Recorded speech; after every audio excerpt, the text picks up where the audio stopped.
All right, go ahead.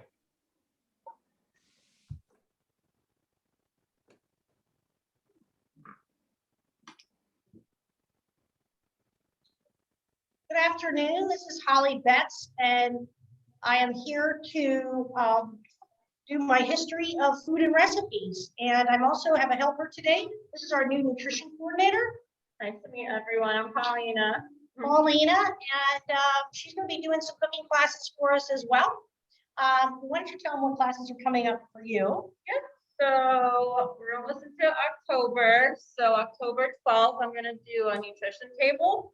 So that's going to be cancer in relation to nutrition.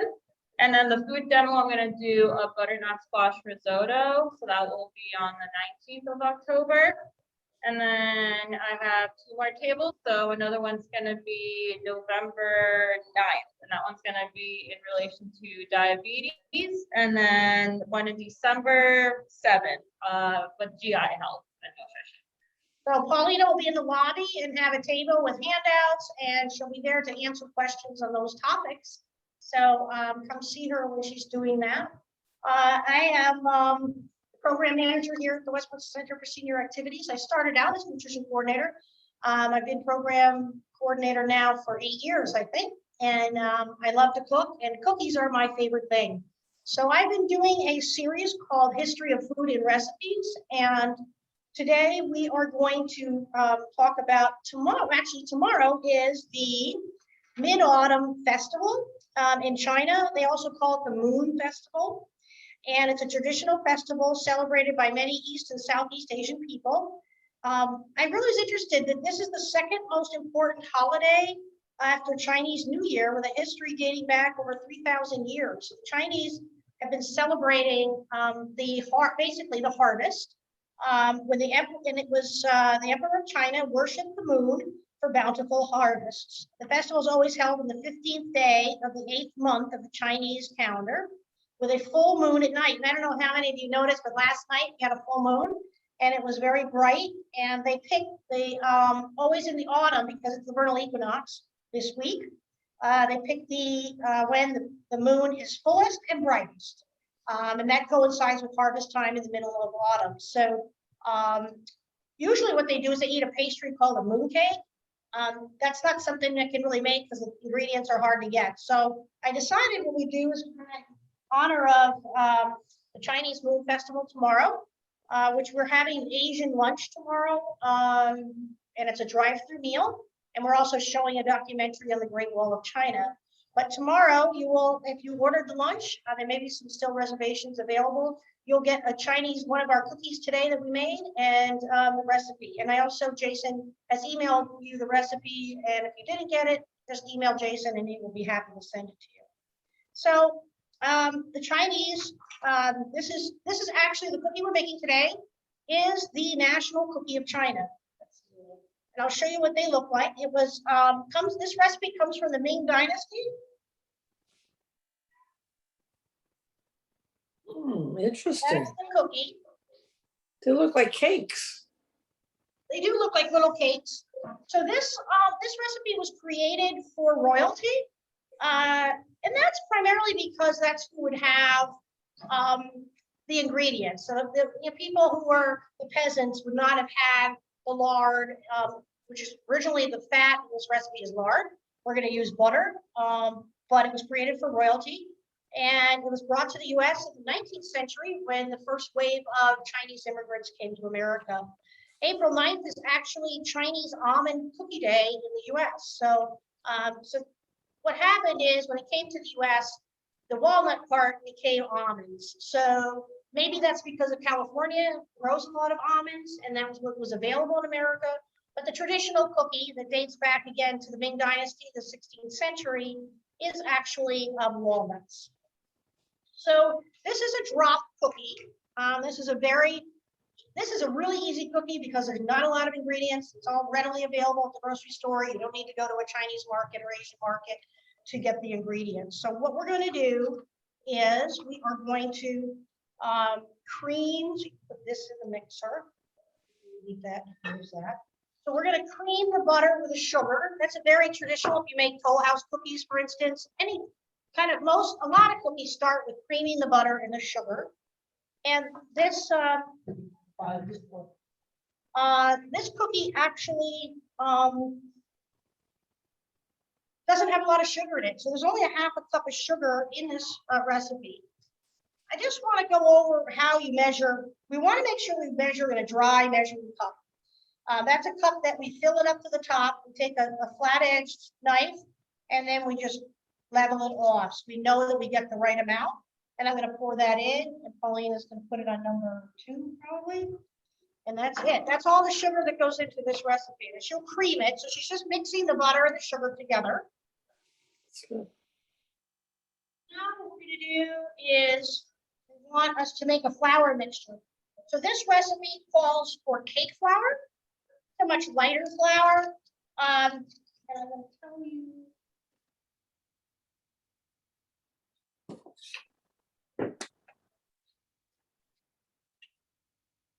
About cake flour. So cake flour gives you a soft, tender texture. It rises more than normal, and it distributes fats evenly. So it's really just makes for a lighter cookie. You could use all-purpose flour, and it's the same measurement, so it would not matter. We're going to do 1 cup, 2 cups of cake flour. So, and they want us to sift it. So I am going to, actually, it's probably easier for me to do a half cup. I'll do two of these. So again, I'm just going to show you, you guys can see, I'm just going to tap it to make sure the flour settles in there, and then we're going to scrape it off. So that's a half a cup. I've got to do 4 of these. 2.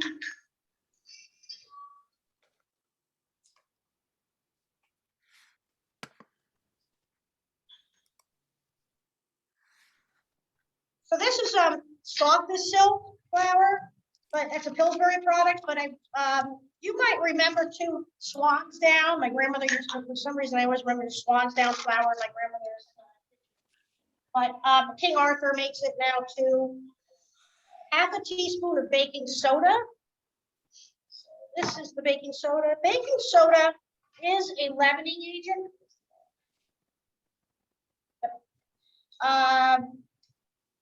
So when you mix baking soda with an acid, you get carbon dioxide. It makes things rise. So that's that. I don't put salt in my baking. I don't salt anything, but if you want to put it in, you can. And this is a 1/4 teaspoon of baking powder. So just a little bit of baking powder. And again, I'm just going to level it off with the edge of the can. That's what it's made for. So we're going to put that in there. Holly, what's the difference between baking powder and baking soda? Okay, so baking soda is sodium bicarbonate. Okay, so baking soda, you have to add, in order for it to be a leavening agent, to make something rise, you will have to add an acid to it. So that could be, you'll notice in recipes that have baking soda in it and don't have baking powder. I'm thinking banana bread. You would add an acid. So an acid could be cream of tartar. It could be a lemon juice. It could be sour milk is considered an acid, which actually makes sour milk. You just put lemon juice in the milk and that makes it sour. And so what happens with baking soda is baking soda, when it's combined into a batter with an acid, creates carbon dioxide, which creates the bubbles, which makes your cake rise, or whatever you're making, pancakes or whatever. What baking powder does, baking powder has the acid in it. So the acid is a dry product. We mix it with the baking soda. And when you put it in the recipe, it just needs water, then you get the carbon dioxide. So that's the difference between baking soda and baking powder. There's double acting baking powder. This particular one is double acting. So what that means is that you get 2 rises. This is pretty cool. The way they have it set up is when you put it in, you mix it in with a liquid, you're going to get carbon dioxide, just like you would if you had baking soda and an acid. But this one has the acid is in a powdered form, so it's the baking soda and the acid. You put it in, and you get a rise. And then when you put it in the oven, you'll get a second rise. When it's exposed to heat, you get another chemical reaction, creates more CO2, and that creates your rise. So that's what double acting is. Single acting baking powder, you only get one rise. Why do you need to know that if you're baking? Well, if you're baking something with single acting, which you almost never see in the store, but if you were, that means when you mix it, you can't, once you mix it, it's got to go into the oven immediately because you only have so much CO2 that's going to get produced. If you do double acting, it's not so much of a rush to get it in the oven because you're going to get a second wave of CO2 because of the heat. Does that answer your question? Yes, it does. Thank you. Too complicated? I don't know if that was too complicated. No. It's enlightening. Okay, so now, as I said, I leave the salt out. So now we're going to add the flour mix to Paulina's butter and sugar mix. I'm just gonna add a little bit. Okay. Sometimes I scrape the side just so it's in the middle of the bowl. There's a lot of stuff. Okay. So now it says to put the flour in. And now she's going to mix that and we're going to add the walnuts.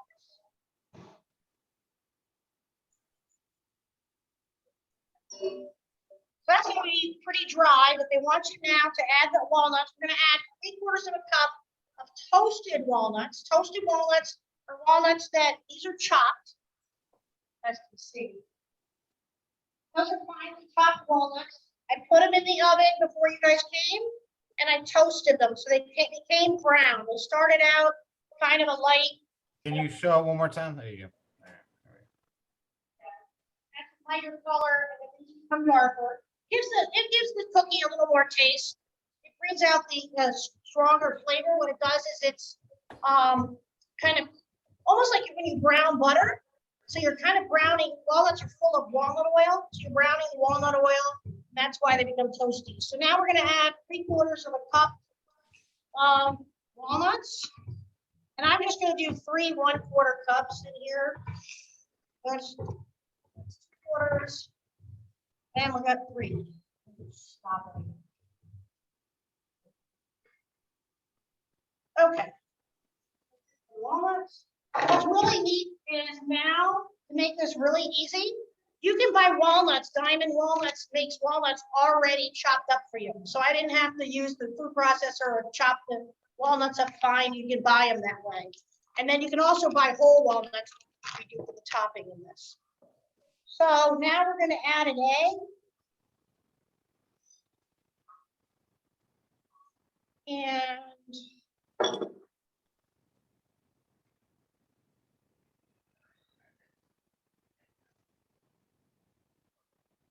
so all I'm going to do here is you're basic like you're making scrambled eggs, right? You're just going to whip it up. And then they want you to take 2 teaspoons of egg out of here. And that I'm not really not even bothering, but I will. Not easy to take 2 teaspoons out, but just take a little bit out. And then that will save for the glaze for the cookie. So now Pauline's just going to mix that up. And then it's going to just be a dough.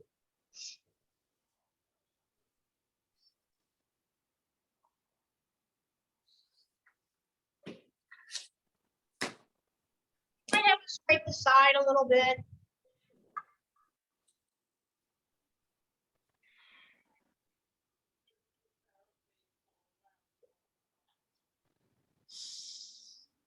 That stuff in there. Okay, so that is making.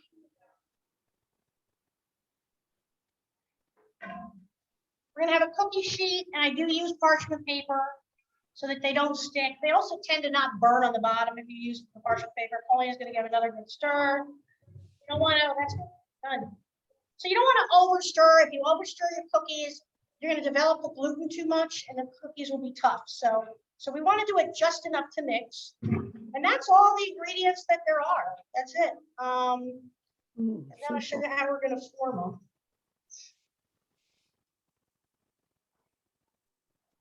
Do you have the Chinese word for these? We do not. Okay.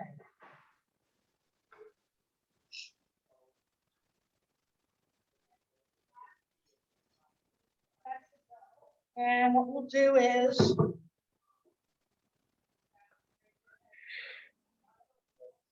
mix it a little bit more. And big pan is more. Yeah. Okay, so this is it. That's our dough. And now what I'm going to do is, so if you make a drop cookie, I highly recommend, if you're going to bake a lot of cookies like I do, is get one of these. They're really made for making cookies that come in different sizes. I have a very small one I use for Toll House cookies. If I want a cookie that's about maybe a ½ inch wide, this cookie, I don't know how wide those are, probably an inch. So what we're gonna do is we're gonna just take this scoop and I'll push it together. This is great for making meatballs too. Actually, this scoop will make meatballs, and meatballs the same size every time. So you'll see what that looks like. Ball. We're going to stick that on the tray, and that's all we do. So I'm going to do that while Paulina is going to talk about in walnuts. Walnuts, just so you know, have been around ancient Greece. Walnut tree originated from the shores of the Caspian Sea in northern India. So he's going to talk about nuts and nutrition, just nuts in general and nutrition. All right, so nuts and nutrition. So, as you may know, nuts are high in fat and calories, and they usually contain between 3 to 10 grams of protein. And fat is monosaturated and polysaturated, and they do not contain any cholesterol since they're not of animal origin. And they provide about 8 to 16 grams of carbohydrates. And that can be high in added salt. So if you are watching your sodium, you can purchase nuts that don't have any salt added to it. So it is best to consume nuts in moderation. And they're also easier to digest if they are. Sounds healthy. She wants to know if nuts healthy. Oh, nuts healthy? Yes, they're very good for your brain. They're high in omega-3. So a fun fact is that's why they look like a brain if you look at them, because they're actually good for your brain health. So they are really healthy, especially walnuts. They're very, very high in omega-3. So they are healthy. And then they also contain magnesium. So that's good for your nerve and muscle function. And copper, which helps healthy red blood cells and brain cells, like you were talking about. And then also potassium. And then they're also good in some other vitamins and minerals, such as thiamine and folic acid and iron. And so nuts are a really good source of non-heme iron, since they're not animal origin. So if you're like vegetarian or anything, it's really good to consume walnuts, not only for their protein, but also the iron in them. And what else?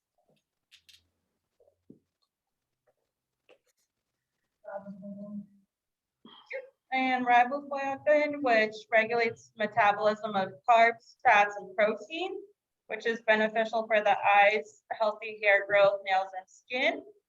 And then it's also good in vitamin B5, and that regulates metabolism of carbs, fats, proteins, and makes fatty acids and cholesterol. You know where people bake with nuts?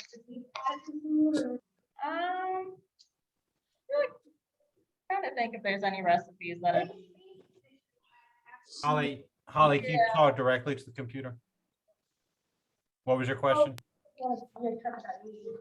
Yeah, a lot of like in Asian cuisines, like if you do like pad thai or anything, they'll usually be like peanuts and the pad thai, and yeah, cashews are also used in like a lot of Asian dishes. Trying to think where else they would use it. Yeah, usually like, yeah, mostly like Asian cuisine. Okay, so the next step on this recipe is, let me show you. Here they are on the tray. I have 3, 6, 9, 12, 15 cookies. And now what we're gonna do is we're gonna take a whole walnuts. And these are mostly whole. You push them in. And then what we do have to kind of shape them round. When you push the walnut in, they end up not being perfectly round. So I'll make them round again, but. Holly, can you back the tray up? I can't see the tray there. Hold up. Yeah, but I can't see you got some walnuts in that one? Yeah, well, Okay. so it's just pushing the walnut into the cookie and then just kind of shaping it back together. Thank you, Holly. Oh. Yeah, that's much better. Okay. So this recipe, I think as much as I've been making cookies are my favorite thing to make, and especially certain ones from different countries. And every country has cookies that are very similar. So this one, a lot of you might make something called a Mexican wedding cake or Russian tea cake, they call them. I don't know, in Poland, do you have it's just ground nuts cookie? I know the Germans have what we call almond crescents, Viennese crescents, which it's all basically very similar because it's butter and chopped nuts and then flour or cornstarch sometimes. I make Linzer. Linzer cookies actually is sort of the same dough as well. Linzers are German. Paulina has some Polish heritage, right? Polish? All Polish. All yeah. Polish. So I know the Polish make good cookies. At Christmas time especially. So. Yeah, we have like a lot of different cookies. Fortunately, I'm not a good baker, so. Almost done, dear. That's it. You just press the whole walnut in. Then I'm trying to find whole ones. That's it. Okay. And then the next step is we want them to get nice and brown. So to do that, we add an egg, what we call an egg wash. And I just have this is actually a silicone brush, and I'm going to brush the cookies. And then they sit for 15 to 20 minutes before we put them in the oven. And then we cook them for 20 minutes, and that's it. They're really, really good. Yes. I made them as a practice for the staff, and they all said they were good. Yeah, they're really good. And as I said, they're not that sweet. And I want to add too that in China, they're not big on desserts. So this was cookies were kind of a treat. And the woman who wrote up this recipe in her blog said, it was very unusual for them to have something sweet, but they would have these cookies or moon cakes at this time of year for the festival. I'm trying not to get the egg on the walnut, just trying to get it on the dough part. That's it. Does anybody have questions? Oh, Doris, unmute yourself. Did you say how many minutes to bake? Oh, 15 to 20 minutes in a 350 oven. Why do you make and you put them in for a while?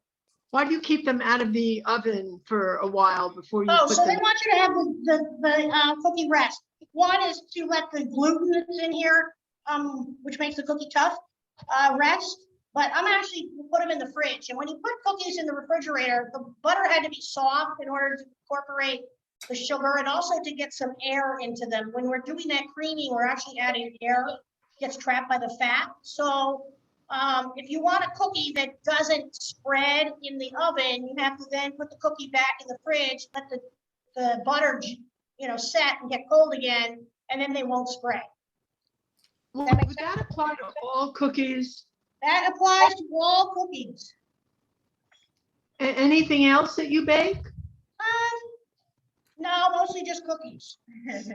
Well, the funny story is my husband I make all these fabulous cookies and some of them take hours and hours to make. And at the end of the day, they'll tell me they were great, but chocolate chip Toll House cookie out of the oven is his favorite. So, but the running joke in our house is that his mother made cookies, they always had crispy edges.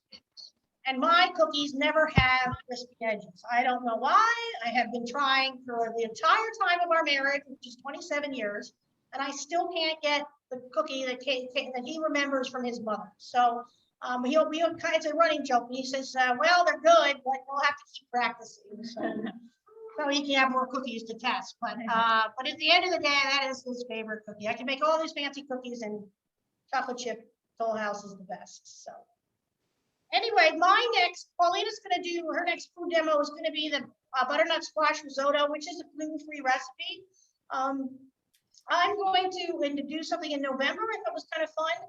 And that is, I'm going to do a couple things that are gifts from the kitchen. So for Hanukkah or for Christmas, if you want to make something homemade to give to someone, I'm going to have a couple recipes and demonstrate that. So that's November 11th. I wanted to do it mid-November so people could make it for Hanukkah is, I want to say November 29th this year. So it's very early. It's right after Thanksgiving, or maybe you want to bring a gift to somebody's house for Thanksgiving. So that's my next food demo. And I'm going to make sugared nuts. I make sugared walnuts, and they are fantastic to put in salads, just to eat plain or have in cocktails. And I finally, after all these years, found a really easy recipe to make. It takes about 25 minutes, and then you have a gift to give someone. You put it in like a jelly jar and put a ribbon on it, and it makes a nice gift. So I'll be demonstrating that and some other gifts from the kitchen. So, all right. Well, thanks for joining us. I will send out the recording. Okay, great. And we'll have a Thank you. taste tomorrow. If you order the lunch, you'll get a taste for tomorrow. Thank you, Holly. Thank you, Paulina. Okay, bye. Great job. Thank you. Thank you. Lovely. Good.